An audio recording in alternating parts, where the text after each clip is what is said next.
Topic है sleep apnoea. सबसे पहले तो एपनिया की डेफिनेशन क्या होती है। एपनिया का मतलब होता है no breathing at all. Breathing रुक जाएगी कितने सेकंड के लिए, कम से कम 10 सेकंड के लिए। जब ब्रीदिंग रुक जाएगी, स्लीप में हो रहा है, तो बंदा क्या होगा, उठ जाएगा, तो अराउजल होगा। अब बार बार बंदा उठ रहा है स्लीप में तो अच्छे से सो नहीं पाएगा, तो सुबह जब उठेगा तो उसकी नींद पूरी नहीं होगी, मतलब फ्रेश फील नहीं करेगा। फ्रेश फील नहीं करेगा तो मॉर्निंग में उसको हेडेक होगा, पूरे दिन भर सोता रहेगा, एक्सेसिव डे टाइम स्लीपीनेस होगी। ये सिम्टम्स है excessive day time sleepiness, morning में हेडेक, लिबिडो कम हो जाएगी, रोड ट्रैफिक एक्सीडेंट के चांसेस बढ़ जाएंगे। क्यों? क्योंकि बंदा नींद में रहेगा। इजी फटीगेबिलिटी, ये हो गया स्लीप एपनिया।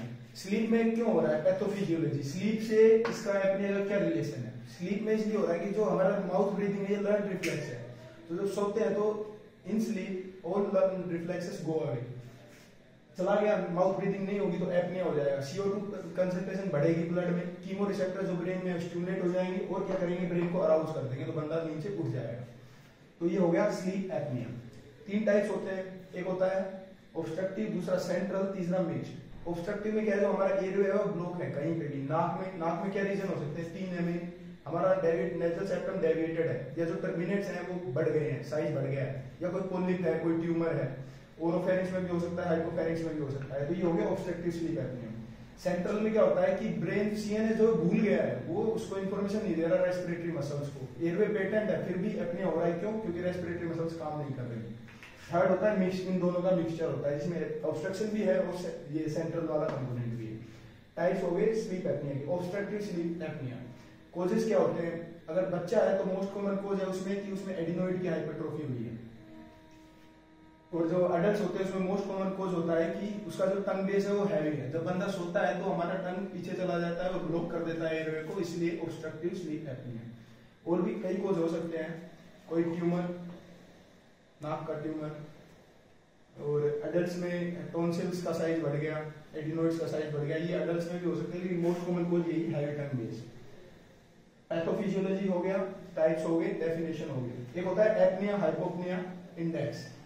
एपनिया में और हाइपोपनिया में डिफरेंस क्या है? एपनिया का मतलब होता है complete cessation of breathing for 10 seconds, और कितना होगा, 90% ब्लॉकेज हो जाएगा एयरवे में, तो वो एपनिया है। अगर 30% ब्लॉक हुआ है एयरवे तो हो जाएगा हाइपोपनिया।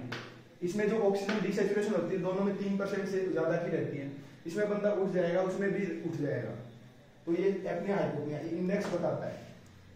फिर रेरा क्या है sir? RER, respiratory arousal of respiratory effort.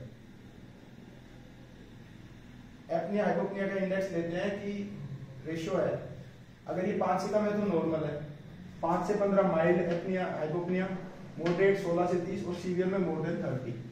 अब बात करते हैं ट्रीटमेंट की। ऑब्स्ट्रक्शन ट्रीटमेंट में 2 तरह का ट्रीटमेंट होता है, एक सर्जिकल, एक नॉन सर्जिकल।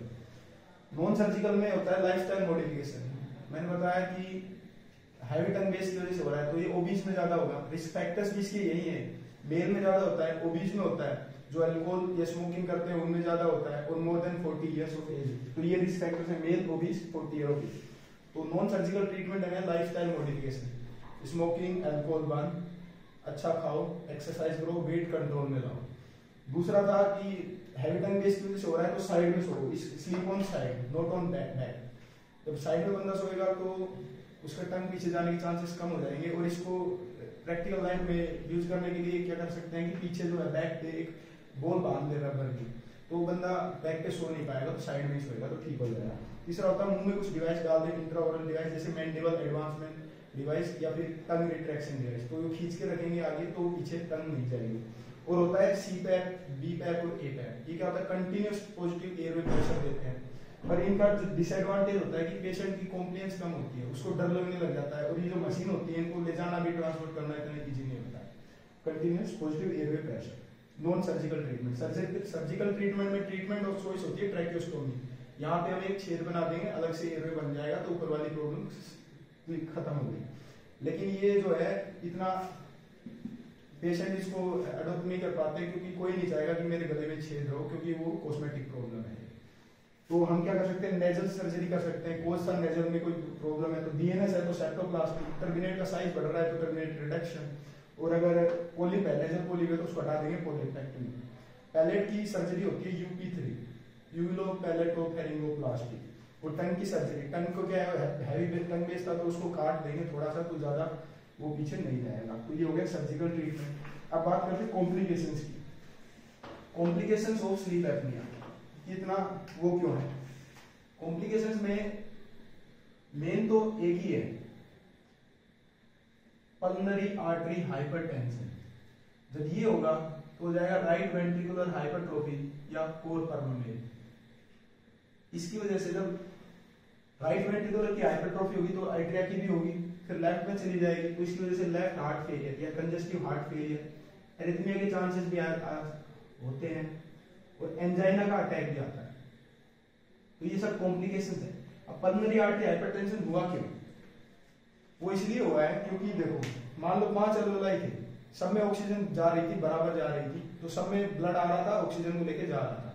अब एपनिया में क्या हुआ, ऑक्सीजन कम हो गई। मान लो 5 में से 2 एल्वेओलाई को ऑक्सीजन जा ही नहीं रही, तो 2 अगर एल्वेओलाई को ऑक्सीजन नहीं जा रही तो वहां पे ब्लड भी नहीं आएगा, तो जो बचा हुआ ब्लड है वो और एल्वेओलाई पे ज्यादा जाएगा। इसकी वजह से हो जाएगा आर्टरी में हाइपरटेंशन। जब आर्टरी में हाइपरटेंशन होगा तो राइट वेंट्रिकुलर को ज्यादा फोर्स लगाना पड़ेगा उसको पुश करने के लिए लंग्स में, तो इसकी वजह से राइट वेंट्रिकुलर की हाइपरट्रोफी, कोर परमानेंट। तो ये पूरा हार्ट से रिलेटेड है क्योंकि लंग्स और हार्ट रिलेटेड होते हैं, तो इसकी वजह से कॉम्प्लिकेशंस हार्ट की आती है। तो ये हो गया sleep apnoea complete. Thank you.